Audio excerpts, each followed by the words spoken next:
Hello students, कैसे हैं आप लोग।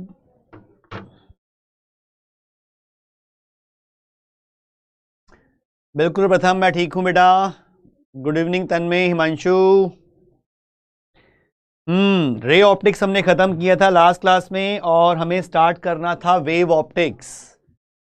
Good evening Anshuman, Nikhil, Ankita, Priyanshu. Tanmay, M angular और एम सेम है क्या? अब प्रियांशु बेटा जनरली हम उसमें ऑप्टिकल इंस्ट्रूमेंट में एंगुलर मैग्निफिकेशन की बात करते हैं बेटा, क्योंकि उसमें हम अल्फा बीटा की टर्म्स में देखते हैं कि कितना मैग्निफिकेशन हो रहा है। नॉर्मल हम लीनियर मैग्निफिकेशन की बात कर रहे थे।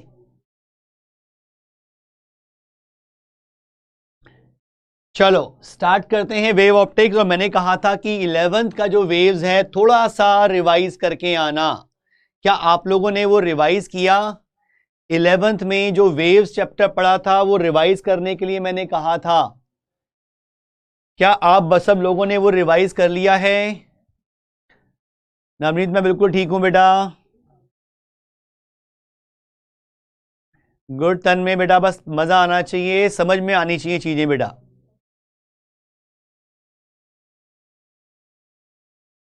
नमस्ते मृदुल बेटा। क्या आप लोगों ने वेव्स और वेव ऑप्टिक्स कह रहा हूं 11th का वेव्स वो रिवाइज कर लिया है? नहीं किया? क्यों भाई? कुछ कह रहे हैं कर लिया, कुछ कह रहे हैं नहीं किया। नहीं तो नहीं चलेगा, करना था रिवाइज, क्योंकि मैंने कहा था उसकी जरूरत पड़ेगी। जय श्री कृष्ण बेटा अभिनव। सब मैं रिवाइज नहीं कर पाया। क्यों भाई? ऐसा नहीं, टाइम निकालना था।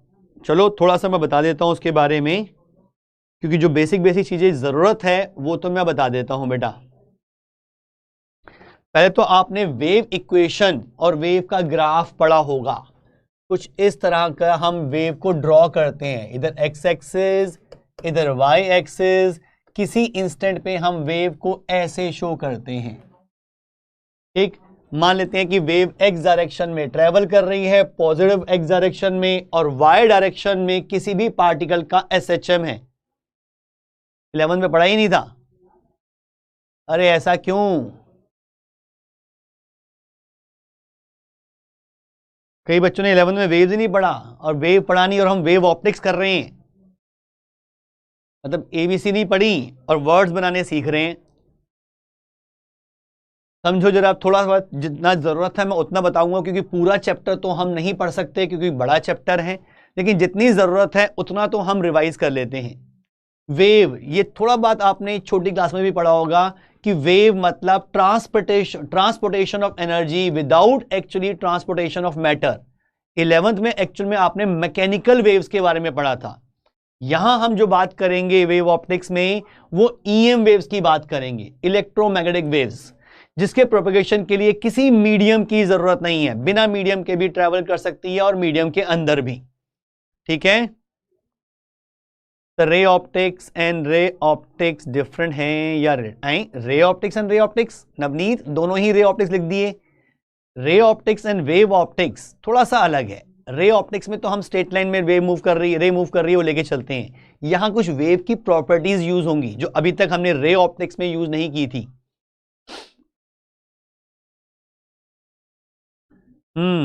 चलो यहां पे देखें बेटा, वेव का मतलब होता है transportation of energy without actual transportation of matter. Means energy particle to particle transfer हुए जा रही है, लेकिन पार्टिकल सिर्फ अपनी पोजीशन पे वाइब्रेट कर रहे होते हैं, और वो वाइब्रेशन जो होते हैं वो एसएचएम होते हैं। इनकी आप इस तरह भी कह सकते हो कि वेव जो है, एक कंप्लीट वेव एक्चुअल में वो बहुत सारे एसएचएम्स का कॉम्बिनेशन है, बहुत सारे एसएचएम्स का कॉम्बिनेशन। वेव जिन पार्टिकल के थ्रू ट्रेवल कर रही होती है, वेव ट्रेवल कर रही है मतलब एनर्जी ट्रेवल कर रही है, particle to particle energy transfer होती जा रही है। मैंने माना है कि वेव इस डायरेक्शन में जा रही है, मींस एनर्जी इस डायरेक्शन में ट्रेवल हो रही है। और जिन पार्टिकल्स के थ्रू एनर्जी ट्रेवल करती है, वो पार्टिकल अपनी ही पोजीशन पे इस तरह से वर्टिकल लाइन के अबाउट वो ऑसिलेट कर रहे हैं। यानी कि वो ऐसे ऐसे ऐसे ऐसे ऐसे ऑसिलेट कर रहे हैं, हर पार्टिकल अपनी पोजीशन के अबाउट ऊपर नीचे ऑसिलेट कर रहा है। इस तरह की वेव को हमने नाम दिया था ट्रांसवर्स वेव। एक होती थी लॉन्गिट्यूडनल वेव, जिसमें पार्टिकल का ऑसिलेशन वेव की प्रोपेगेशन डायरेक्शन में होता था। ट्रांसवर्स वेव में एनर्जी ट्रेवल करती थी क्रस्ट एंड ट्रफ की हेल्प से, और लॉन्गिट्यूडनल वेव में कंप्रेशन और रेयर फ्रैक्शन की हेल्प से। Sir man is of height 6 feet, what feet mirror we use to show his full image. प्रथम बेटा मिरर वैसे आपके सिलेबस से कट गया है, लेकिन इसका आंसर है 3 फीट। मोमेंटम भी ट्रेवल करती है सर, मोमेंटम भी ट्रांसफर हो सकता है, बिल्कुल हो सकता है। यहां तो एनर्जी ट्रांसफर हो रही है, तो पार्टिकल को मोमेंटम तो मिल ही रहा है, लेकिन एक बार एनर्जी मिल गई वो वाइब्रेट कर रहा है, जितनी ले रहा है उतनी आगे ट्रांसफर करता है। ऑसिलेट और वाइब्रेट में डिफरेंस क्या है? लगभग सेम ही है बेटा, ऑसिलेशन कह दो या वाइब्रेशन कह दो। वाइब्रेशन भी इसी तरह से होंगे। ऑसिलेशन मतलब होता है टू एंड फ्रो मोशन, जिस पार्ट से जिस पाथ से बॉडी गई उसी पार्ट से वापस आ गई, दैट इज ऑसिलेशन। वाइब्रेशन भी मैं इसी को कह सकता हूं। चलो थोड़ा बहुत समझ लो बेटा। दो तरह की वेव्स पड़ी थी, transverse wave and longitudinal wave. हमें ज्यादा टेंशन लेने की जरूरत नहीं है उसमें, वो पुरानी बातें हो गई हैं। जो चीज जरूरत है मैं वो बता रहा हूं आपको। जरूरत है इसमें वेव की इक्वेशन की। सब चीजें तो हम डिस्कस नहीं कर सकते क्योंकि वो चैप्टर बड़ा है और सारा चैप्टर करने में तो बहुत टाइम लग जाएगा। हमने मान लिया कि एक वेव राइट डायरेक्शन में ट्रेवल कर रही है, तो उस वेव की इक्वेशन होती है y is equal to a sine of 2 pi by lambda into v t minus x. ये भी लिख सकते हैं y is equal to a sine of omega t minus k x, ऐसा भी लिख सकते हैं। डिफरेंट फॉर्म्स हैं इलेक्ट्रोमैग्नेटिक वेव्स की तरह। बिल्कुल हम जो बात कर रहे हैं वो इलेक्ट्रोमैग्नेटिक वेव की बात करेंगे अब, और उसकी है तो वेव ही, तो उसकी इक्वेशन भी ऐसे ही होती है। इसमें मेन पॉइंट जो ध्यान रखना है, जिसकी जरूरत हमें पड़ेगी इस चैप्टर में, वो है फेज के बारे में। जैसे जैसे वेव ट्रेवल करती है, जिस भी मीडियम से वेव ट्रेवल कर रही है, मैं अगर इस मीडियम में कुछ पार्टिकल एज्यूम करूं कि यहां ले लिया मैंने पार्टिकल ए, यहां ले लिया मैंने कोई पार्टिकल बी, यहां कहीं ले लिया पार्टिकल सी। पार्टिकल ए इस समय यहां पर पहुंच चुका है, पार्टिकल बी यहां पर है, पार्टिकल सी यहां पर है, वो अलग अलग पोजीशन पे हैं। लेकिन एक चीज का ध्यान रखना है, ये सारे पार्टिकल एसएचएम में हैं। वेव की प्रोपेगेशन डायरेक्शन में अगर हम मूव करते हैं तो हर पार्टिकल अपने प्रीवियस पार्टिकल से कुछ फेज लैग कर रहा होता है। हर पार्टिकल, ये अपने पास नोट कर लो, जरूरत पड़ेगी इसकी। जब भी वेव ट्रेवल कर रही है, जिन पार्टिकल्स के थ्रू भी या जिन पोजीशंस के पास से निकल रही है, उन पोजीशंस को अगर मैं कंपेयर करूं, हर पोजीशन से प्रीवियस पोजीशंस पर फेज एंगल जो होगा वो ज्यादा होगा। यानी कि ये फेज एंगल कुछ लैग कर रही होगी, क्योंकि यहां पे मोशन बाद में स्टार्ट हुआ। भाई अगर एनर्जी ऐसे जाने शुरू हुई तो पहले ए पे पहुंचेगी, फिर बी पे आएगी, फिर सी पे आएगी। जैसे जैसे एनर्जी आती जाएगी पार्टिकल ऑसिलेट करना शुरू कर देंगे। अगर मैं मैकेनिकल वेव की बात करूं तो यहां तो हम डायरेक्टली एनर्जी की बात करेंगे, ठीक है। Sir check net issue please, video is posed.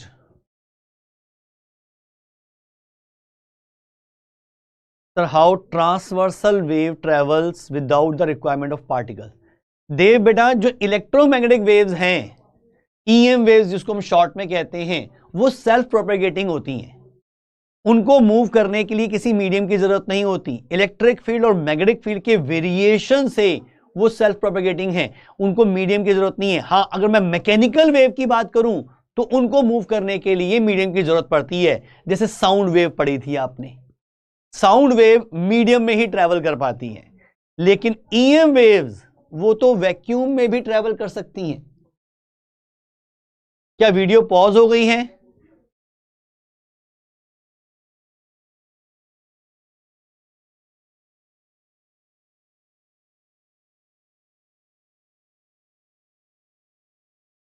Video clear आ रही है बेटा?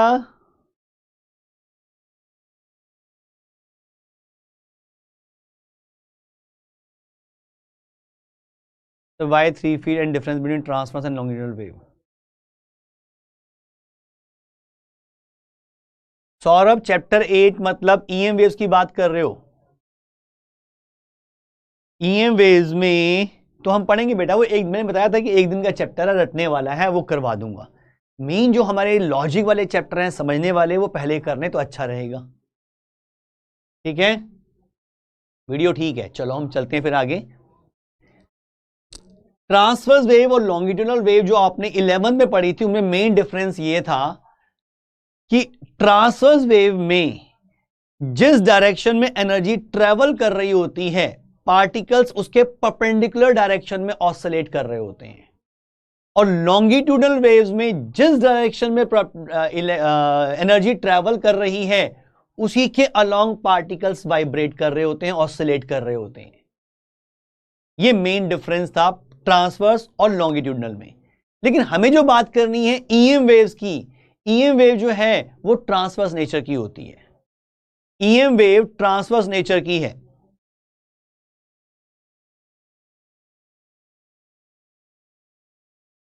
तो चैप्टर 8 आप 2 या 3 लेक्चर हैं सर, क्लियर कर दीजिए।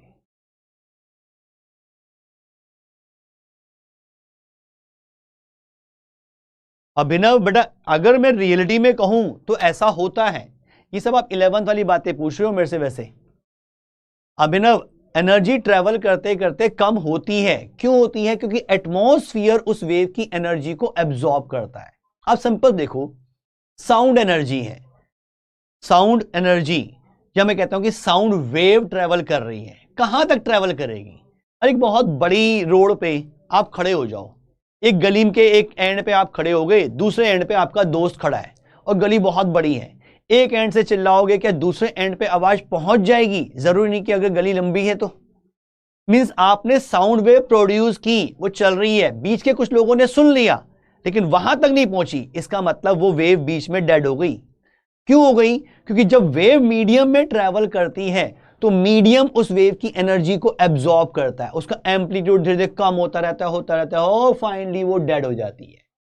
रियलिटी में तो ऐसा ही होता है, लेकिन थ्योरेटिकली हम उस लॉस को नेग्लेक्ट कर रहे हैं। हम लेके चल रहे हैं सेम एम्पलीट्यूड से चल रही है। ईएम वेव में लॉस कम होता है क्योंकि उसकी फ्रीक्वेंसी बहुत ज्यादा होती है, लेकिन उसमें भी लॉस तो होता ही है। In vacuum HOE EM wave travel, how EM wave? EM wave vacuum में भी ट्रेवल करती है बेटा, क्योंकि वो एक्चुअली में इलेक्ट्रिक फील्ड और मैग्नेटिक फील्ड का वेरिएशन है। थोड़ी सी डीप चीज है, अभी तो ये ध्यान रखना है कि वो वैक्यूम में ट्रेवल कर सकती है।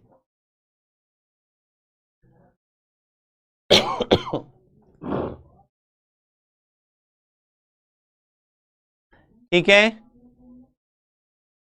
रिपल ऑफ वाटर किसका केस है? रिपल, वाटर में जो रिपल्स आ रही हैं दैट इज ट्रांसवर्स वेव।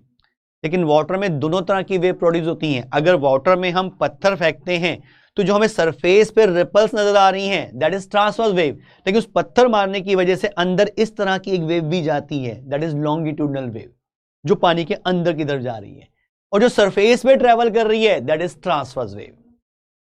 ठीक अंकित? अभी आपको जो ध्यान रखना है वो चीजें आप नोट करते हैं बेटा। ईएम वेव जो है बेटा वो ट्रांसवर्स नेचर की होती है। ईएम वेव ट्रांसवर्स नेचर की है, मींस लाइट जो आ रही है, जो हम जिसके बारे में स्टडी कर रहे थे, रे ऑप्टिक्स में भी बात की, वो ट्रांसवर्स नेचर की है। और इसमें भी हम रे ऑप्टिक्स में और वेव ऑप्टिक्स में भी लाइट की ही बात करेंगे, क्योंकि जो हम देख पा रहे हैं उसी के बारे में बात कर रहे हैं।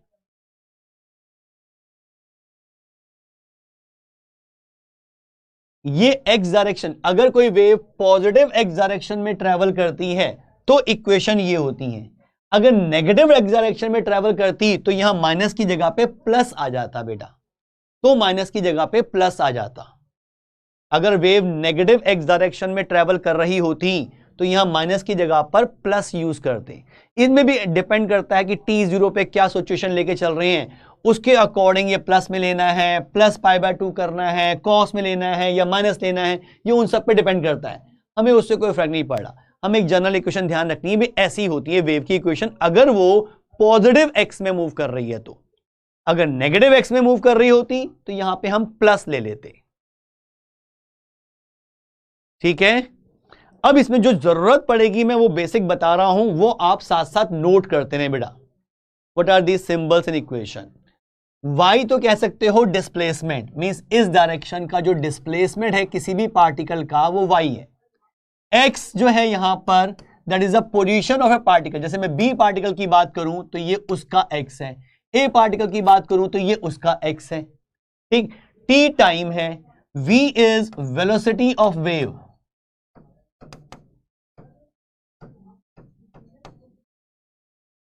लैम्डा वेवलेंथ, ए एम्पलीट्यूड,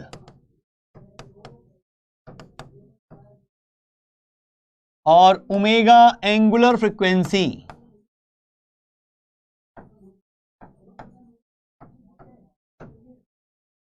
और जो k होता है वो एक्चुअल में 2 पाई बाय लैम्डा के इक्वल होता है। ये जो k कांस्टेंट दे रखा है ये एक्चुअल में 2 पाई बाय लैम्डा के इक्वल होता है।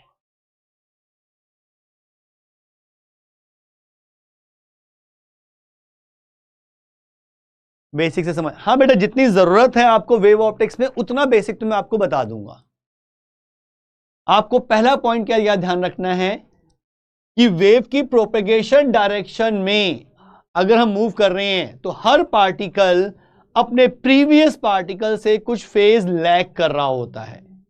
और ये डिफरेंस कितना होता है, मेन जो जरूरत पड़ेगी आपको कि अगर मैं कोई दो पार्टिकल की बात करूं, अच्छा वेवलेंथ कितनी होती है ये आप सबको पता होगा। एक क्रस्ट से दूसरे क्रस्ट के बीच, कॉन्जिक्यूटिव क्रस्ट के बीच का जो डिस्टेंस है उसे हम वेवलेंथ लैम्डा कहते हैं।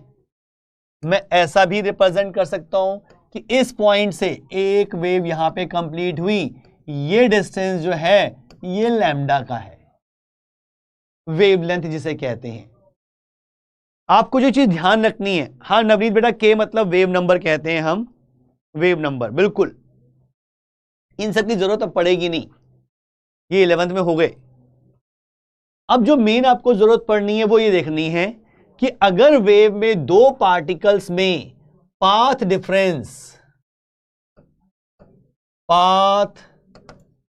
डिफरेंस अगर लैम्डा का है, means lambda path difference is equal to 2 pi phase difference.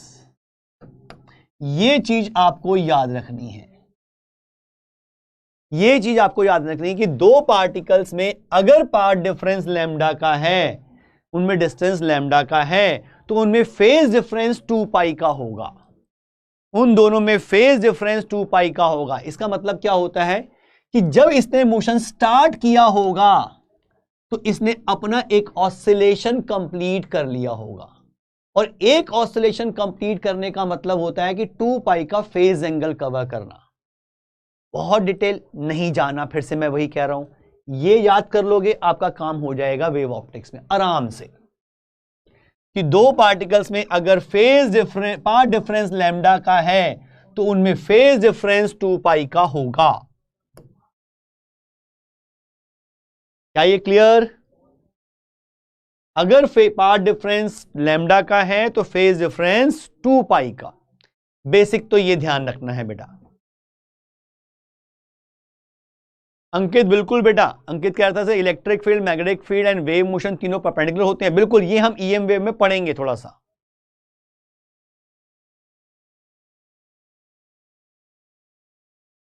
REWQ, अरमान मुझे समझ में नहीं आया ये क्या चीज है।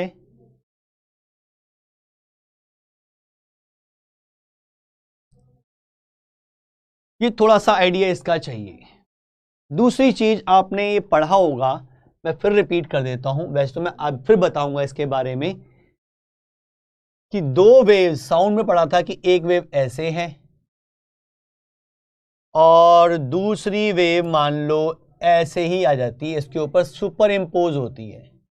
तो इनका रिजल्टेंट अगर मैं रेड से दिखाऊं तो ये ऐड हो जाती हैं कि क्रस्ट से क्रस्ट और ट्रफ से ट्रफ मिले तो रिजल्टेंट एम्पलीट्यूड बढ़ जाता है। एक्स क्या है? X is the position of particle बेटा।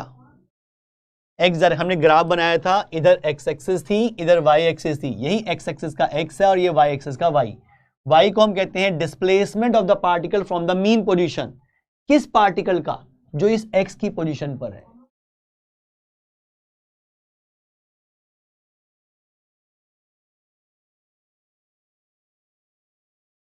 अभिनव समझ बेटा, लैम्डा का path difference 2 pi phase difference के इक्वल है, ये ध्यान रखना है, क्योंकि हमने वेव में पढ़ा है कि अगर दो पार्टिकल के बीच में डिस्टेंस लैम्डा का है तो उन दो पार्टिकल में जो फेज डिफरेंस होता है वो 2 पाई का होता है।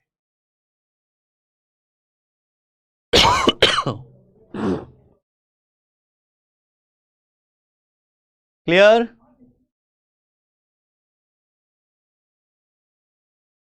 ये हम थोड़ा डिस्कस और करेंगे डिटेल में, लेकिन पहले एक थोड़ा सा बेसिक। हमें पता है कि भाई अगर मान लो मैं कहता हूं एक पॉइंट सोर्स है, एक पॉइंट सोर्स, इससे वेव्स निकल रही हैं, तो इससे तो वेव हर डायरेक्शन में जा रही होगी। जैसे बल्ब लेके चले, एक छोटा सा बल्ब मान लें, तो लाइट तो हर जगह जा रही होगी, तो इससे वेव्स इधर भी जा रही होंगी, इधर भी जा रही होंगी, इधर भी जा रही होंगी, इधर भी, ऐसे हर डायरेक्शन में इससे वेव्स जा रही होंगी, हर डायरेक्शन में। मैं सारी तो नहीं बना सकता, लेकिन कुछ दिखा दें अगर हम इसमें, तो इस तरह से वेव हम शो कर सकते हैं कि हर डायरेक्शन में वेव जा रही है।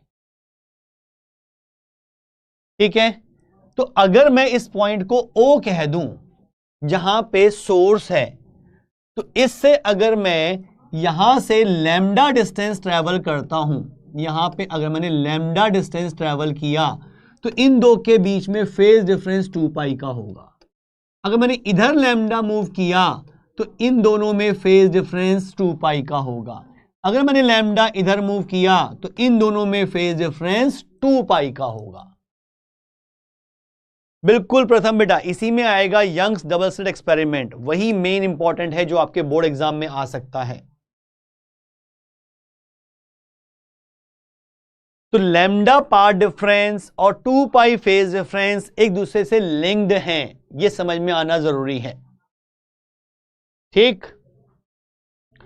थोड़ा सा हम पहले बात करते हैं जो इसमें बेसिक चीजें हैं जो आ सकती हैं। पहले टर्म आ रही है वेव फ्रंट। ये वेव फ्रंट क्या है, पहले तो इसको समझें। आपने 12th में ही एक टॉपिक पढ़ा है इलेक्ट्रोस्टैटिक्स, उसमें आपने इलेक्ट्रिक लाइंस ऑफ फोर्सेस पढ़ा था, और एक टर्म पढ़ी थी इक्विपोटेंशियल सरफेसेस। कुछ वैसा ही मिलता जुलता यहां पे आने वाला है। हिमांशु पूछ रहा है व्हाट इज फेज डिफरेंस। बेटा ये तो पूरा 11th के एसएचएम से स्टार्ट करना पड़ेगा। पहले तो बताना फेज होता क्या है। एसएचएम में पढ़ा था फेज, फिर फेज डिफरेंस आया, वेज में हमने भर के यूज किया फेज डिफरेंस को, लेकिन उसके लिए तो 11th में जाना पड़ेगा, उतना टाइम अभी नहीं दे सकते। अभी तो हम पहले 12th का पोर्शन पढ़ लें बेटा। वेव फ्रंट, वेव फ्रंट क्या होता है इसको समझें बेटा। जैसे अभी मैंने एग्जांपल दिया था कि एक पॉइंट सोर्स से वेव्स निकल रही हैं हर डायरेक्शन में, तो हर डायरेक्शन में पार्टिकल्स वाइब्रेट कर रहे होंगे। What is the practical meaning of phase difference? Rahil बेटा ऐसा है, फेज एंगल जो है, अगर कोई पार्टिकल एसएचएम में है, जब मैं वेव की बात करूं तो मैंने यही कहा था स्टार्टिंग में कि wave is the combination of large number of SHMs. बहुत सारे एसएचएम्स का कॉम्बिनेशन एक वेव है, क्योंकि वेव जिन पार्टिकल के थ्रू ट्रेवल कर रही है वो सारे पार्टिकल एसएचएम में, एसएचएम में, एसएचएम में, एसएचएम में। तो फेज स्टार्ट हुआ था एसएचएम से। फेज एक्चुअल में अगर कोई पार्टिकल एसएचएम में है तो फेज एक्चुअल में उसकी कंप्लीट इंफॉर्मेशन देता है कि वो कहां पर है, उसकी वेलोसिटी कितनी है, उसने अपने ऑसिलेशन कितने कंप्लीट कर लिए हैं। ये सारी इंफॉर्मेशन हमें फेज एंगल से मिल जाती है। ठीक, इसका प्रैक्टिकल मीनिंग तो आप तभी समझ पाओगे जब आप एसएचएम के फेज को समझोगे पहले। ठीक, पहले तो हम यहां आते हैं वेव फ्रंट में। अगर कहीं मीडियम में वेव ट्रेवल कर रही हैं और हम उन सब पॉइंट्स को एक साथ कनेक्ट कर दें जो किसी पर्टिकुलर इंस्टेंट पे सेम फेज में वाइब्रेट कर रहे हैं, उन सबको कनेक्ट करने पर हमें जो सरफेस मिलती है उसे वेव फ्रंट कहते हैं। एसएचएम का full form simple harmonic motion. Manasvi ये तो पता होना चाहिए, 11 में चैप्टर था ऑसिलेशन, उसमें एसएचएम, पूरा एसएचएम ही तो पढ़ा था, simple harmonic motion.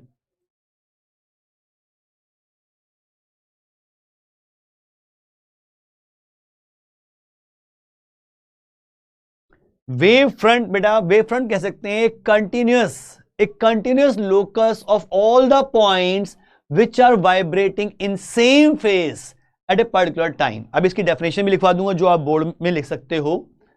A wave front is the locus of points which are vibrating in same phase, which are vibrating in same phase. ठीक है, ये हम आगे बात करते हैं। अभी in line perpendicular to wave front is called ray. जैसे मैं एक एग्जांपल लूं कि मेरे पास एक पॉइंट सोर्स है, ये सोर्स है, और यहां से जो वेव्स निकल रही हैं वो हर डायरेक्शन में जा रही हैं। कुछ वेव्स मैंने ऐसे दिखाई, कुछ इधर दिखाई, जैसे अभी मैंने फिगर बनाई थी ऐसे, इस तरह से। अगर मैं कहता हूं कि वे सोर्स से रेज निकल रही है एट ए टाइम, सब डायरेक्शन में जा रही है, यहां से x डिस्टेंस मूव करता हूं, मुझे पता है कि डिस्टेंस जितना वो ट्रेवल कर रही है उसी से लिंक्ड फेज होता है। फेज को मैथमेटिकली रिप्रेजेंट करने के लिए यूज करते हैं। फेज को मैथमेटिकली रिप्रेजेंट करने के लिए जो साइन का एंगल होता है उसे फेज कहते हैं बेटा। अगर मैथमेटिकली देखना है कि जो इक्वेशन हमने लिखी थी, ये वाला पार्ट जो है ये फेज की तरह यूज होता है, फेज एंगल कहते हैं इसको हम। जरा ये देख लें, पहले इसे समझ लो वेव फ्रंट क्या है। वेव फ्रंट को समझ लो, ये पॉइंट सोर्स है, हमें पता है कि लैम्डा डिस्टेंस ट्रेवल करेगा तो 2 पाई का फेज एंगल कवर होता है। अगर x कवर किया तो कितना फेज डिफरेंस हो जाएगा पता चल जाएगा। एक वेव ने यहां पे x मूव किया तो इसका यहां पे कोई फेज एंगल होगा, ऐसे ही यहां पे जो x मूव किया उसका भी फेज एंगल उतना ही होना चाहिए। यहां पे x मूव किया तो इसका भी फेज एंगल वही होना चाहिए, यहां पे x मूव किया तो उसका भी फेज एंगल वही होना चाहिए। तो एक पर्टिकुलर इंस्टेंट पे वो सारे पार्टिकल्स जो सेम फेज में हैं उनको अगर मैं ज्वाइन करूं तो इस केस में मुझे एक स्फेरिकल शेप मिल जाएगी। भाई इससे सभी x के डिस्टेंस पर होंगे जो सेम फेज में होंगे। अगर मैंने इधर x लिया तो यहां भी x डिस्टेंस पे उतना ही फेस होगा, यहां भी x डिस्टेंस पे उतना ही फेस होगा, यहां भी x डिस्टेंस पे उतना ही फेस होगा। उन सब पार्टिकल्स को मैं ज्वाइन करूं जो इस समय सेम फेज में हैं तो मुझे जो सरफेस मिलेगी वो एक स्फेरिकल मिलेगी। वो स्फेरिकल सरफेस को मैंने नाम दिया है वेव फ्रंट। वेव फ्रंट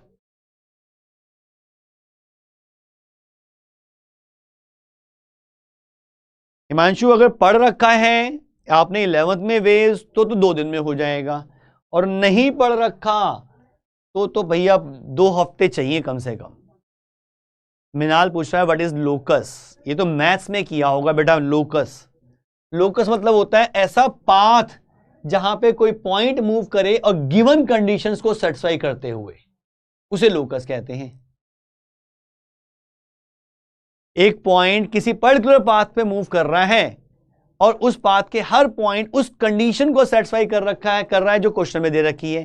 जैसे यहां क्या दे रखा है, सेम फेज, तो सेम फेज वाले सारे पॉइंट्स को कनेक्ट कर दो तो जो भी चीज मिलेगी, पाथ, सरफेस, उसे लोकस कह सकते हैं। और उस लोकस को हमने नाम दिया है वेव फ्रंट।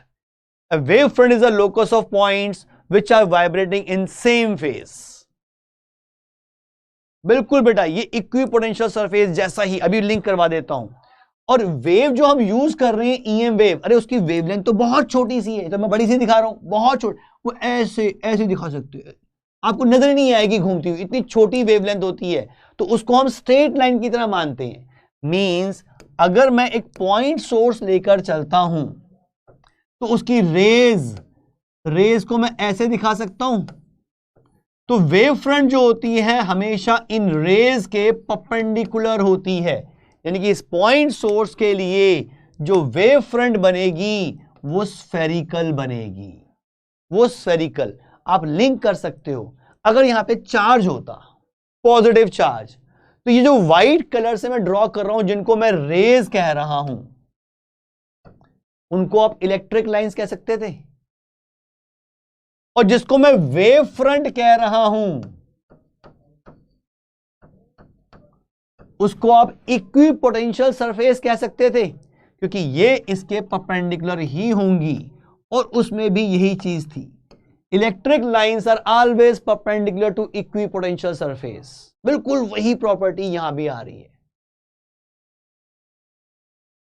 ये जो पूरी स्फेरिकल सरफेस बनेगी, दिस इज वेव फ्रंट। क्या लिंक कर पा रहे हो इसको?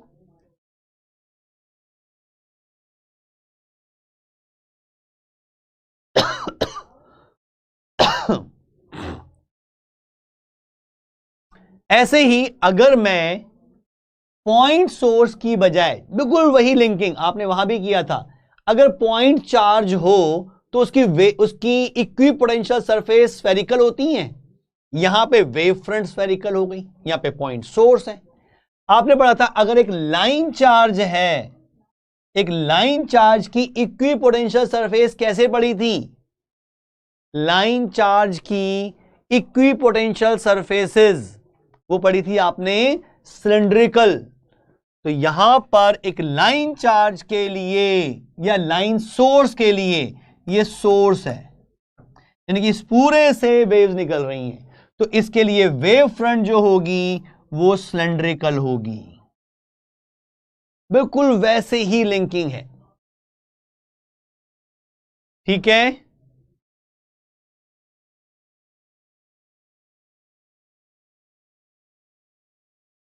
और प्लेन सोर्स के लिए, अगर सोर्स प्लेन है, फेस है आगे नहीं, अगर सोर्स प्लेन है, जगह इस तरह का एक सोर्स ले लें हम,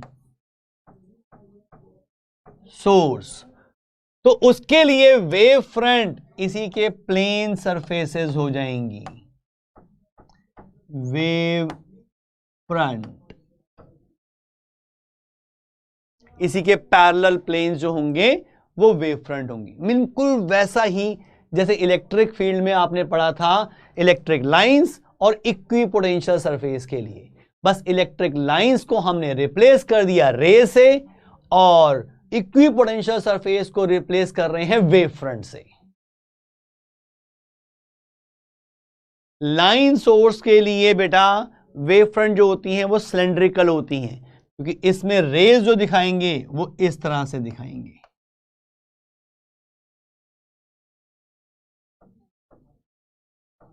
ये परपेंडिकुलर इसके होंगी और ये वेव फ्रंट बनेगी।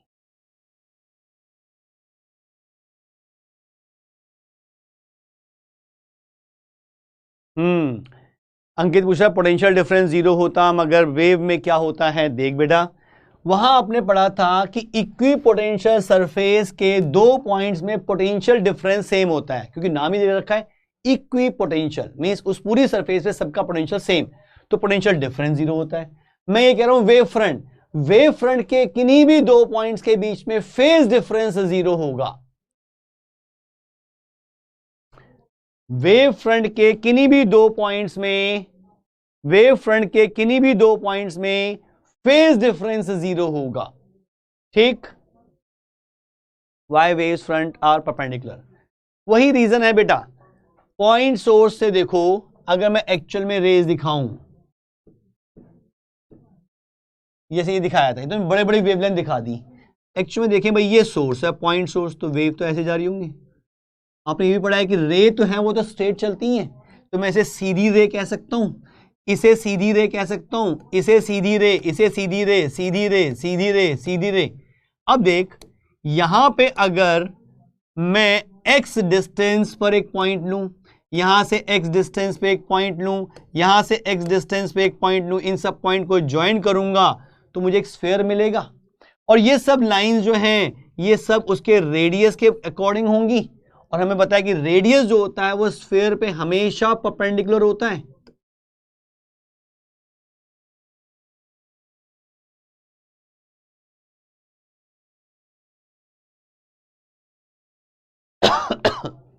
बेटा यहाँ पे वर्क का मतलब कुछ नहीं यार, अभी यहाँ पे हम वर्क की बात नहीं करेंगे, हमने उसे लिंक करके थोड़ा सा याद करने का तरीका समझ लिया है, एग्जैक्टली सेम थोड़ा है।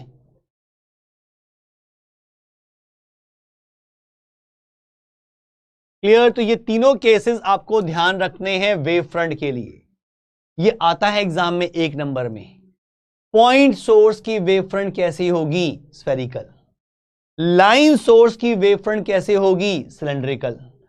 प्लेन सोर्स की वेव फ्रंट कैसे होगी? इसके पैरेलल प्लेन्स। क्लियर? और जैसे वहां पे था सेकंड पॉइंट, अभी जो मैंने बताया भी था, a line perpendicular to the wave front is called ray. इनके परपेंडिकुलर जो रे वेव लाइन जा रही हैं उनको हम कह रहे हैं रेज, क्योंकि एक्चुअल में वेव इसी में जा रही है, उसकी वेवलेंथ इतनी छोटी सी है, क्योंकि हम ईएम वेव की बात कर रहे हैं, वेवलेंथ बहुत छोटी, तो उसको हम रे की तरह ट्रीट कर लेते हैं। तो वो रे जो होती है वो हमेशा वेव फ्रंट के परपेंडिकुलर होगी। क्या ये क्लियर?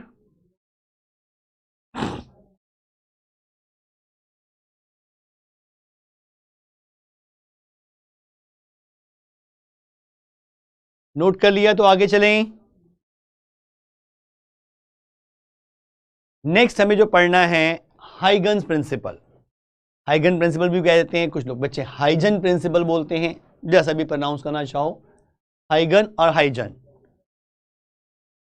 हाइजन ने कुछ एक्सपेरिमेंट बेस 2 पोस्टुलेट दिए, जिससे ये प्रिंसिपल यूज क्यों किया जाता है पहले तो उसको समझें। अगर हमें किसी इंस्टेंट पे कोई वेव फ्रंट पता है, कोई एक वेव फ्रंट पता है, और कुछ टाइम के बाद उसकी नई पोजीशन बतानी है। अब नई पोजीशन का मतलब क्या, ये भी समझे बेटा, वो पहले विजुलाइज कर लें कि मान लो मैं पॉइंट सोर्स ही लेता हूं, एक पॉइंट सोर्स, वेव को थोड़ा सा बड़ा दिखा देता हूं आपको समझाने के लिए कि वेव ऐसे चल रही है, सपोज एक डायरेक्शन में। ध्यान से देखना बेटा, अगर मैं लेके चल रहा हूं यहां पे, ये एक वेवलेंथ कवर हो गई, ये दूसरी, ये तीसरी, ये चौथी, यहां पे कोई फेज एंगल है, लेकिन वेव तो आगे ट्रेवल कर रही है। ये कि यही फेज एंगल एक ऐसी स्फेरिकल सरफेस के हर पॉइंट पर होगा, लेकिन थोड़ी देर में तो ये वेव आगे जाएगी, सोर्स है, वेव तो निकल रही है, वो तो चले जा रही है। कुछ देर में कैसी हो सकती है वेव? हो सकता है कुछ देर में वेव ये ब्लू वाली बन जाए, ऐसे हो गई, मींस ये वाला पार्ट आगे आ गया। तो जो फेज एंगल पहले यहां था, अब वो फेज एंगल यहां हो गया, वो फेज एंगल अब यहां आ गया। तो इतने डिस्टेंस पे अगर मैं एक स्फेयर ड्रॉ करूं, तो वही वेव फ्रंट, मान लो इसका फेज एंगल कुछ था पाई का, मान लो, अब वो पाई फेज एंगल इसका ना होकर इसका हो जाएगा। तो फेज एंगल तो जो वही वेव फ्रंट जिसका फेज एंगल पाई का था वो आगे हो गई, यानी कि वेव फ्रंट ट्रेवल कर रही है, वेव फ्रंट ट्रेवल कर रही है। लेकिन अगर किसी इंस्टेंट पे मुझे कोई एक वेव फ्रंट पता है और कुछ देर के बाद निकालनी है कि वो कहां होगी, ये हम निकाल सकते हैं हाइगन प्रिंसिपल से। प्लेन सोर्स में रे कैसी होती है मनस्वी बेटा? प्लेन सोर्स में जो वेव्स होती हैं, रेज होती हैं, वो प्लेन सरफेस के परपेंडिकुलर निकल रही होती हैं, जैसे इलेक्ट्रिक लाइंस निकल रही होती हैं, वो पूरे सरफेस से ऐसे निकल रही हैं, तो उनके परपेंडिकुलर जो सरफेस आएगी दैट इज वेव फ्रंट। ठीक, ये चीज समझ में आ रही है बेटा कि पॉइंट सोर्स से पहले मैंने येलो वाली दिखाई, ये वेव यहां तक, यहां पे फेज एंगल पाई का था, लेकिन वेव तो ट्रेवल कर रही है, तो थोड़ी देर में ये आगे होगी, ये वाला पार्ट यहां आ गया, तो पीछे भी कुछ एक्सटेंड हुआ होगा, इसका मतलब ये वाला पार्ट यहां आ गया होगा, तो यहां पे फेज एंगल पाई था, अब यहां पे फेज एंगल पाई है, तो यही वाली वेव फ्रंट येलो वाली कुछ देर में ये ब्लू की पोजीशन पे भी आएगी, यानी कि ये वेव फ्रंट ट्रेवल कर रही हैं। लेकिन अगर मुझे किसी इंस्टेंट पे कोई वेव फ्रंट पता है और कुछ देर के बाद बताना है कि वो वेव फ्रंट की नई पोजीशन क्या होगी, ये एक्सप्लेन किया हाइगन ने। फेज एंगल चेंज नहीं होगा, होगा बेटा इस पोजीशन पे तो कुछ और आ जाएगा, यहां तो अगर पाई आ गया तो यहां पे अब 2 पाई आ गया, यहां पे बढ़ गया, लेकिन ये पाई वाला फेज एंगल यहां पहुंच गया।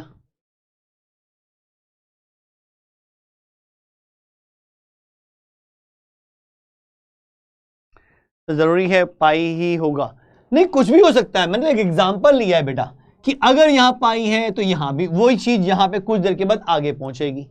हो सकता है या कुछ और हो, तो जो होगा वो कुछ देर के बाद तो आगे हो जाएगा। एक एग्जांपल लिया था बस। तो लेकिन ये तो क्लियर है कि वेव फ्रंट जो है वो आगे ट्रेवल करती है।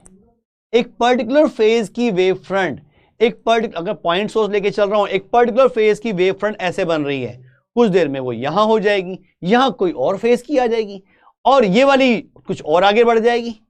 तो वेव फ्रंट ऐसे आगे ट्रेवल करती जा रही है एक पर्टिकुलर फेज की। मुझे किसी इंस्टेंट पे कोई वेव फ्रंट पता है और कुछ देर के बाद बताना है उसकी नई पोजीशन कहां होगी, ये हाइगन ने बताया। रे ऑप्टिक्स ज्यादा इंटरेस्टिंग थी, रे ऑप्टिक्स काफी आसान था, मैंने सुनी। अब आ रही है फिजिक्स और डीप, थोड़ा सा मुश्किल पार्ट, लेकिन आपके लेवल पे जो है वो थोड़ा सा याद करके चल जाएगा। लेकिन बहुत डीप सोचना है तो पहले एसएचएम और वेव्स कंप्लीट करना होगा। फेज क्या है, फेज एंगल क्या है, किस तरह से इक्वेशन ड्राइव होती है वेव की, वो समझ में आएगा तो ये चीजें और डीपली सोच पाओगे। अभी तो फॉर्मूले से ही काम चल जाएगा। चलो देखते हैं फिर आगे। हाइगन प्रिंसिपल, इसके 2 पॉइंट्स हैं जो ध्यान रखने हैं। फर्स्ट पॉइंट जो कुछ अजम्पशंस के साथ है, each point on a wave front acts as a fresh source of disturbance of light. Disturbance of light मतलब वही सोर्स को ही कहते हैं। भाई हम आपको पढ़ा होगा वेव्स को हम प्रोपेगेशन ऑफ डिस्टर्बेंस भी कहते थे, प्रोपेगेशन ऑफ एनर्जी या प्रोपेगेशन ऑफ डिस्टर्बेंस, तो वही लैंग्वेज यहां यूज की जाती है। Each point on a wave front act as a fresh source of disturbance of light, this is first point. Second point, the new wave front at any time later is obtained by taking the forward envelope of all the secondary wavelets at that time. अब ये दो लिख तो दिए, लेकिन इनका मतलब क्या है जरा उनको भी विजुलाइज करते हैं। Sir it is going overhead. Srishti बेटा अगर वेव्स नहीं पढ़ रखा तो ये ऐसे जाएगा। सर क्या ऐसा हो सकता है कि वेव फ्रंट इंफिनिटी पर पहुंच जाए? बिल्कुल हो सकता है बेटा। अगर मैं एनर्जी लॉस 0 लेके चल रहा हूं और जनरली बहुत बड़े डिस्टेंस तो ईएम वेव तो चली जाती है, और ईएम वेव जा रही है तो वेव फ्रंट भी जा रही होगी। बिल्कुल सौरभ बेटा, वही पढ़ा रहा हूं जो आपके लेवल पे आ सकता है बोर्ड में, इसके ज्यादा नहीं पढ़ाऊंगा। तो जेई मेंस के पॉइंट ऑफ व्यू जितना आप करवाएंगे उतना ही ठीक है या एक्स्ट्रा कुछ करना होगा? नहीं बेटा, जेई पॉइंट के व्यू से तो आपको पॉइंट ऑफ व्यू से तो और एक्स्ट्रा करना होगा। ये तो मैं आपको सीबीएसई वाला पोर्शन पढ़ा रहा हूं अभी, जेई के लिए तो और अच्छा करना होगा। देखिए बेटा अब इसका मतलब क्या है इन पॉइंट्स का, जरा इसको समझते हैं। देखो मान लो हमें एक पॉइंट सोर्स दे रखा है और उससे रेज ऐसे निकल रही हैं। किसी इंस्टेंट पे ये एक वेव फ्रंट है,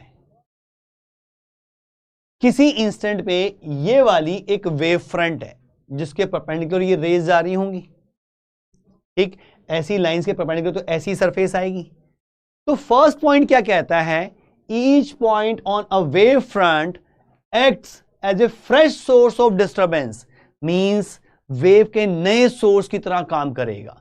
मैंने इसी वेव फ्रंट पे देखो कुछ रेड कलर के पॉइंट्स ड्रॉ कर रखे हैं।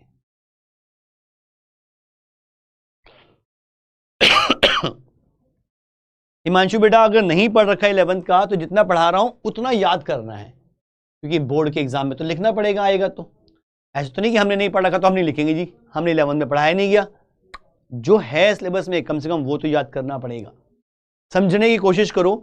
जो पहले का पोर्शन है वो बेसिक था, जो आ सकता है वो यहां से है। हाँ वेव फ्रंट आ सकता है, तो वेव फ्रंट का ध्यान रखना है। वेव फ्रंट की डेफिनेशन और उसकी शेप्स के बारे में पूछ सकते हैं, तो ये याद करना होगा। ठीक, मैं यहां पे बात कर रहा हूं इन 2 पॉइंट्स की और इनका मतलब क्या है ये समझाने की कोशिश कर रहा हूं। जरा इसको देखो, मैंने मान लिया कि किसी इंस्टेंट पे ये वेव फ्रंट है, तो पहला पॉइंट कह रहा है कि इस वेव फ्रंट का हर पॉइंट एक न्यू, एक फ्रेश सोर्स की तरह काम करेगा।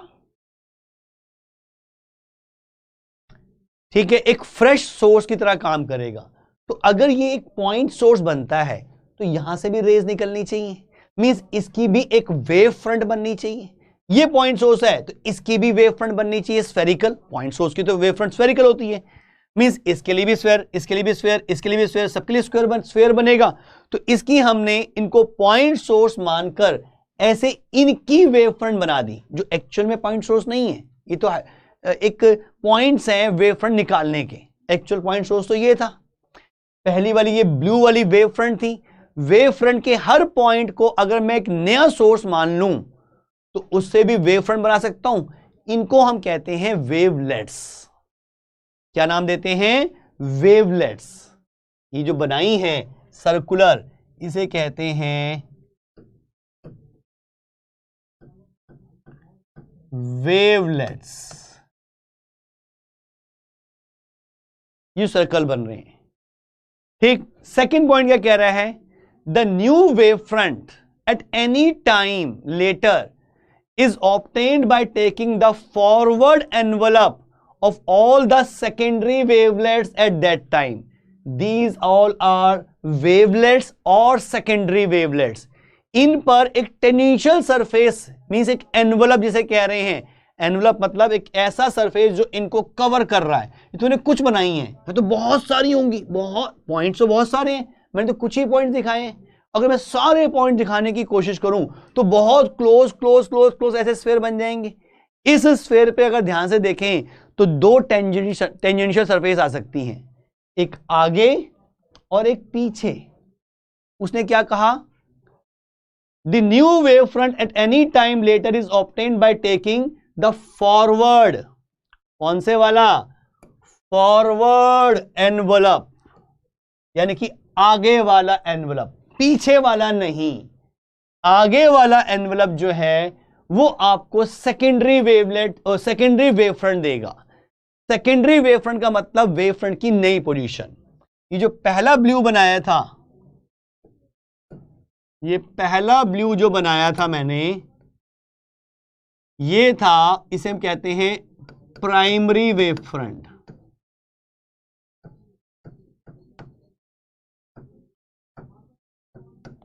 और ये जो बाद में बनाया है, this is secondary wave front.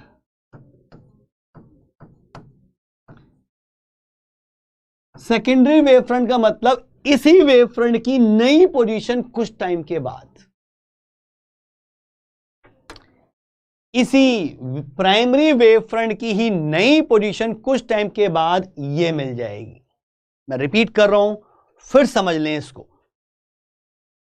हाइगन principal के दो पॉइंट्स के अकॉर्डिंग, पहला पॉइंट कहता है कि जो भी वेव फ्रंट दे रखी है,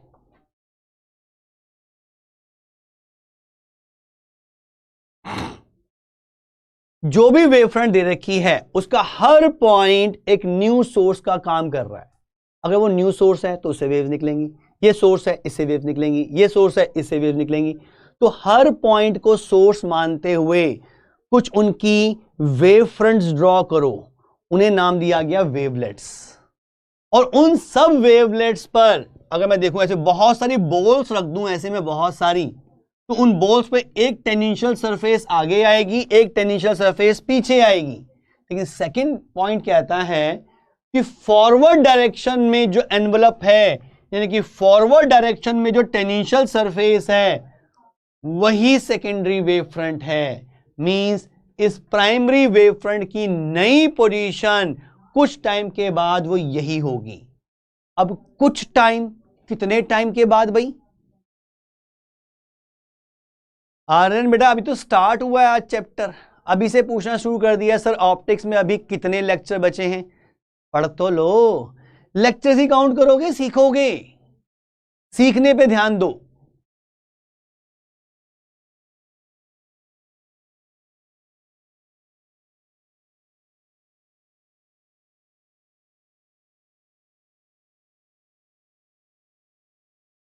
This means there can't be a wave front between two wave fronts. नहीं अंशुमन ऐसा नहीं है बेटा। मैं इसी मान लो इस वेव फ्रंट का फेज एंगल फाई का है, तो वही 5 फेज एंगल वाली वेव फ्रंट यहां पहुंच जाएगी कुछ देर के बाद। लेकिन कितनी देर के बाद, जरा ये भी समझें।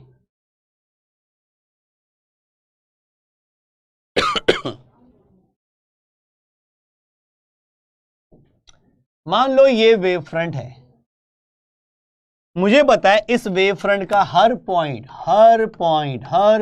एक सेकेंडरी सोर्स का काम कर रहा है। मुझे इसी वेव फ्रंट की नई पोजीशन निकालनी है टी टाइम के बाद। और मुझे पता है जो भी ये वेव है, मैं तो लाइट वेव की बात कर रहा हूं, तो लाइट की स्पीड मुझे पता है सी की होती है। सी जो हम रिप्रेजेंट करते हैं किसी मीडियम में लाइट की स्पीड, अगर मैं एयर कहता हूं तो एयर में लेते हैं 3 × 10⁸ मीटर पर सेकेंड। ठीक है, बैकवर्ड एनवेलप क्यों नहीं हो सकती सर? निखिल, इसका रीजन भी है, लेकिन वो आपके सिलेबस में नहीं है, मैं नहीं बताऊंगा। एनर्जी ट्रांसफर का एक रिलेशन होती है कॉस की फॉर्म में, वहां पे थीटा 180 डिग्री आ जाता है तो वो रिजेक्ट खत्म हो जाती है, आगे 0 डिग्री होता है तो वही काम आती है, लेकिन हमें उसकी जरूरत नहीं है बेटा। हमें वो पॉइंट्स ध्यान रखने हैं। हम यही कहेंगे हाइगन प्रिंसिपल के अकॉर्डिंग ऐसा है, इसलिए हम ले रहे हैं। ठीक, अब देखो, अगर इसका हर पॉइंट एक पॉइंट सोर्स है और मुझे टी टाइम के बाद इसकी नई पोजीशन बतानी है, तो मुझे पता है कि अगर ये पॉइंट सोर्स है तो यहां से वेव्स निकलेंगी।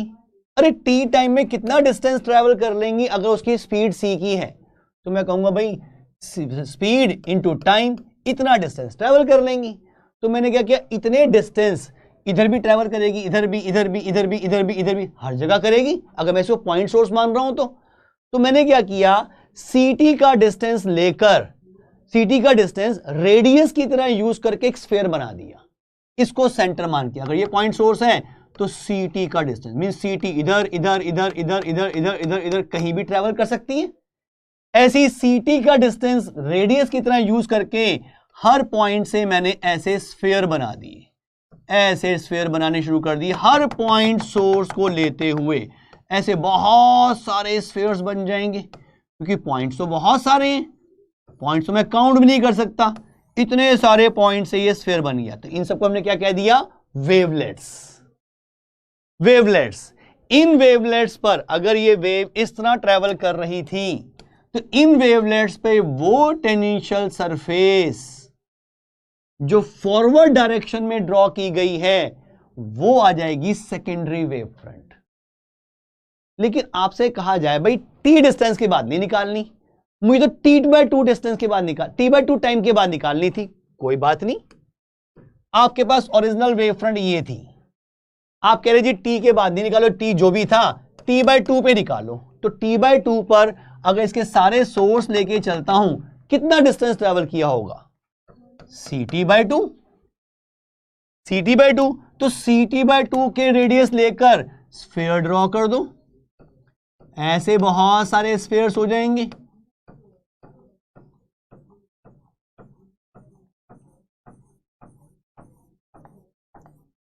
और इन सब स्फीयर पे वो टेंजेंशियल सरफेस जो फॉरवर्ड डायरेक्शन में ड्रॉ की गई है, that is secondary wave front. अब आपने पूछा था भाई इसके बाद यही वेव फ्रंट आएगी, इसके बीच में कोई नहीं होगी, ऐसा नहीं है, वेव फ्रंट तो बहुत सारी हैं। मैं उसी वेव फ्रंट की नई पोजीशन निकाल रहा हूं टी टाइम के बाद, मैं उसी वेव फ्रंट की नई पोजीशन निकाल रहा हूं अब t/2 टाइम के बाद। जितने टाइम के बाद चाहिए उसके अकॉर्डिंग बना देंगे।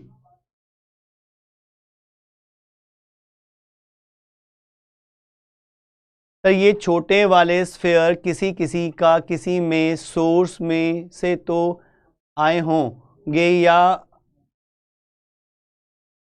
दी बेटा ये पॉइंट्स ध्यान रखने हैं, ऐसा एज्यूम करके काम करोगे तो हो जाएगा। एक्चुअल रीजन तो अभी हम डिस्कस भी नहीं कर रहे। तो कुछ कुछ समझ आने लगा है, बहुत बढ़िया, कुछ कुछ समझ आने लगा तो फिर आगे भी आएगा। Wavelength won't stop changing their position eight any time. Wavelength नहीं भावे बेटा, वेव फ्रंट। वेवलेंथ तो एक पर्टिकुलर लेंथ है, एक लेंथ को वेवलेंथ कहते हैं। ये वेव फ्रंट की बात कर रहा हूं मैं। वेव फ्रंट तो लगातार वेव ट्रेवल कर रही है, तो एक पर्टिकुलर वेव फ्रंट तो लगातार ट्रेवल कर रही होगी। हाँ, वेवलेट्स तो सारी ओवरलैप भी कर रही होंगी, एक दूसरे को कट भी कर रही होंगी। क्योंकि हर पॉइंट के लिए मैं अलग अलग वेवलेट बना रहा हूं, हर पॉइंट के लिए। अरे मैंने तो कुछ बनाए हैं, तो बहुत सारे होंगे। अरे पॉइंट्स तो बहुत क्लोज क्लोज हैं, एक पॉइंट उसका नेक्स्ट पॉइंट कितना क्लोज होगा, दोनों पे स्फीयर बनाएं तो अलग देखना मुश्किल हो जाएगा। सर बहुत मुश्किल है, हाँ मुश्किल तो है भाई, नो डाउट मुश्किल तो है, लेकिन अगर समझ में आने लग जाए तो फिर आसान लगता है, समझना जरूरी है। Sir are we going to find wave fronts after secondary wave front by same method? बिल्कुल। एक्चुअल में गिवन वेव फ्रंट को हमने नाम दे दिया प्राइमरी वेव फ्रंट, और उससे जो नई पोजीशन निकाल रहे हैं उसको नाम दे दिया सेकेंडरी वेव फ्रंट। लेकिन सेकेंडरी वेव फ्रंट जो बनी, अरे वो भी तो आगे ट्रेवल कर रही है, तो उसकी भी तो नई पोजीशन आएगी। जब उसकी नई पोजीशन निकाल रहा हूंगा तो उसे प्राइमरी कह दूंगा, और जो नई बनेगी उसको सेकेंडरी कह दूंगा। क्या ये बात क्लियर?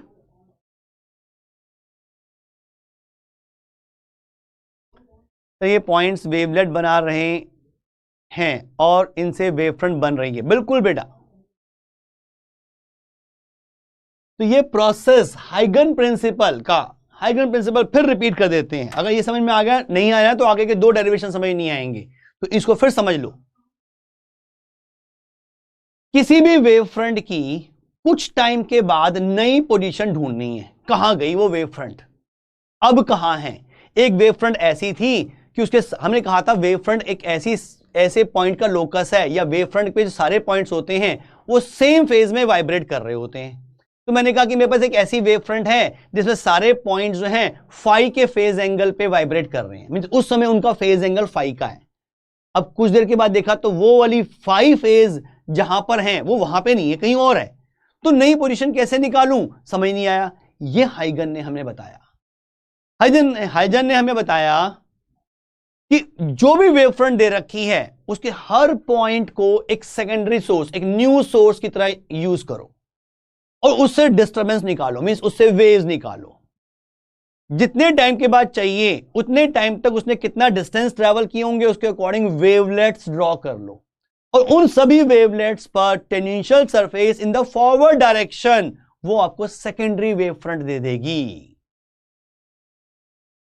क्या ये बात क्लियर हुई? चीजें मुश्किल होती हैं तो बार बार पढ़ने से, रिवाइज करने से चीजें समझ में आने लगती हैं।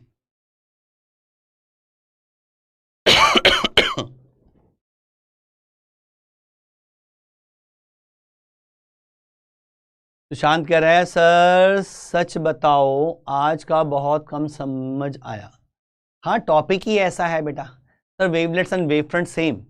मिनाल बेटा एक्चुअल में पॉइंट सोर्स अगर मान रहे हैं तो उसकी जो वेव फ्रंट बन रही हैं उन्हीं को वेवलेट्स कह रहे हैं, लेकिन एक्चुअल में क्या ऐसा हो रहा है पता ही नहीं। ये तो उसने कहा, हमने बना दिया और हमें वेव फ्रंट मिल गई, हमने यूज करना शुरू कर दिया। टॉपिक थोड़ा सा ऐसा है कि आपको बार बार रिवाइज, बार बार रिपीट करना पड़ेगा। क्या अभी कुछ घुसना शुरू हुआ?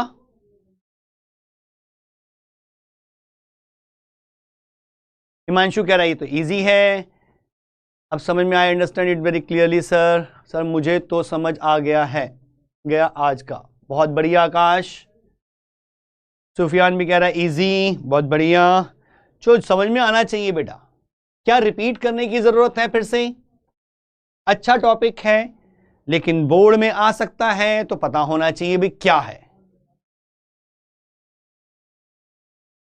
नहीं अभी कहां, अच्छा टाइम भी बड़ी जल्दी निकल गया आज टाइम।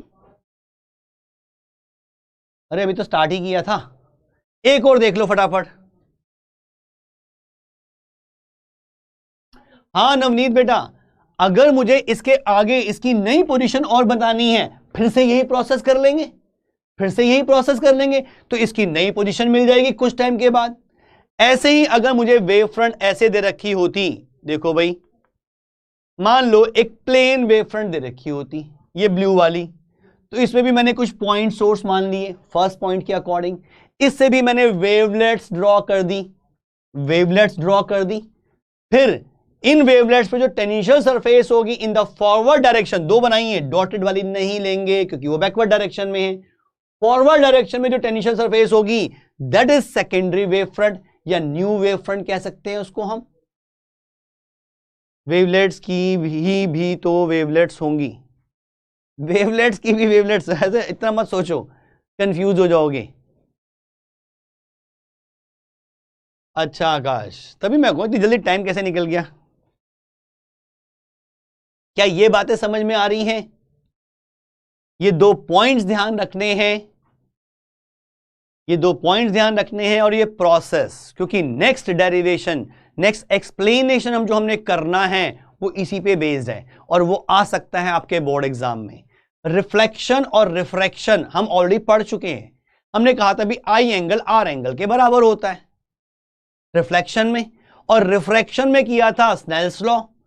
तो अब उसका प्रूफ करेंगे हाइजन प्रिंसिपल से, जिसे हम कहते हैं wave theory. Basic wave theory से प्रूफ करेंगे भी आई एंगल आर एंगल के बराबर होगा इन केस ऑफ रिफ्लेक्शन, और रिफ्रैक्शन में वो स्नेल्स लॉ सेटिस्फाई होता है। ये हम करेंगे इसकी हेल्प से, हाइजन प्रिंसिपल की हेल्प से प्रूफ होगा law of reflection and law of refraction. ठीक, तो ये आपने अच्छी तरह से रिपीट कर लेना है। नेक्स्ट क्लास में मेरा नेक्स्ट टॉपिक वही आएगा, law of reflection at a plane surface by हाइगन प्रिंसिपल। तो आपने ये अच्छी तरह से समझ लेना है, ये समझना बहुत जरूरी है, तभी आगे के 2 पार्ट समझ में आएंगे। उसके बाद थोड़ा सा आसान पार्ट शुरू हो जाएगा। ठीक ठीक है, अभी तो मैं स्टार्ट नहीं करूंगा क्योंकि वो थोड़ा बड़ा टॉपिक है। इस आज की क्लास को रिपीट कर लेना, एनसीईआरटी से एक बार रीडिंग भी कर लेना इस पार्ट को लेकर, हाइगन प्रिंसिपल को लेकर, वेव फ्रंट को लेकर। आज सब कुछ समझ में आ गया है? ओके बेटा, बहुत बढ़िया। चलो फिर नेक्स्ट क्लास में मिलते हैं और इसी को आगे स्टार्ट करेंगे बेटा। ठीक है, बाय बेटा।